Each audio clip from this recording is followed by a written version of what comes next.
बहुत समय पहले एक छोटे से गांव में एक राजा और उसका माली रहते थे।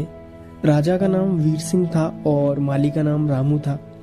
राजा महल में रहता था और माली महल के बगीचे में काम करता था।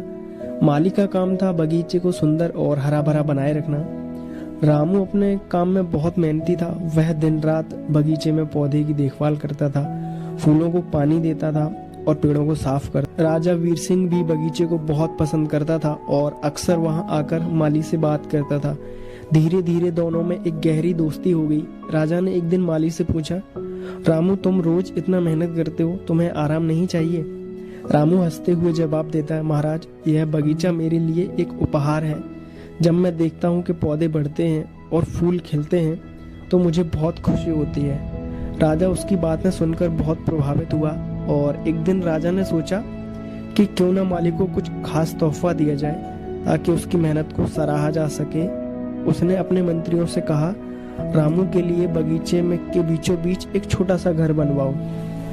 वह यहीं पर आराम से रह सकता है और अपनी मेहनत से खुश रह सकता है।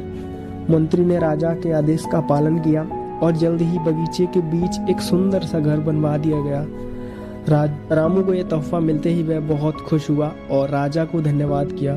कुछ समय बाद राजा ने यह महसूस किया कि बगीचा पहले से भी ज्यादा सुंदर हो गया है और हर पौधा हर फूल जैसे और भी चमक रहे थे। राजा ने रामू से पूछा, रामू अब तुम और भी अच्छे से काम कर रहे हो, इसका क्या राज है? रामू हंसते हुए बोला, महाराज जब आपने मुझे अपना प्यार और सम्मान दिया तो मुझे यह महसूस हुआ कि मेरी मेहनत महत्वपूर्ण है। यही वजह है अब मैं और भी खुशी से काम करता हूँ। राजा और माली की दोस्ती और गहरी हो गई और बगीचा दिन ब दिन और भी खूबसूरत होता गया। राजा ने यह सीखा कि सच्ची दोस्ती और सम्मान से इंसान में अपार ऊर्जा और मेहनत का संचार होता है। तो इस कहानी से हमें सीखने को मिला कि सच्ची दोस्ती और सम्मान से इंसान की मेहनत और लगन को बढ़ावा मिलता है और इस समाज में खुशियां आती हैं।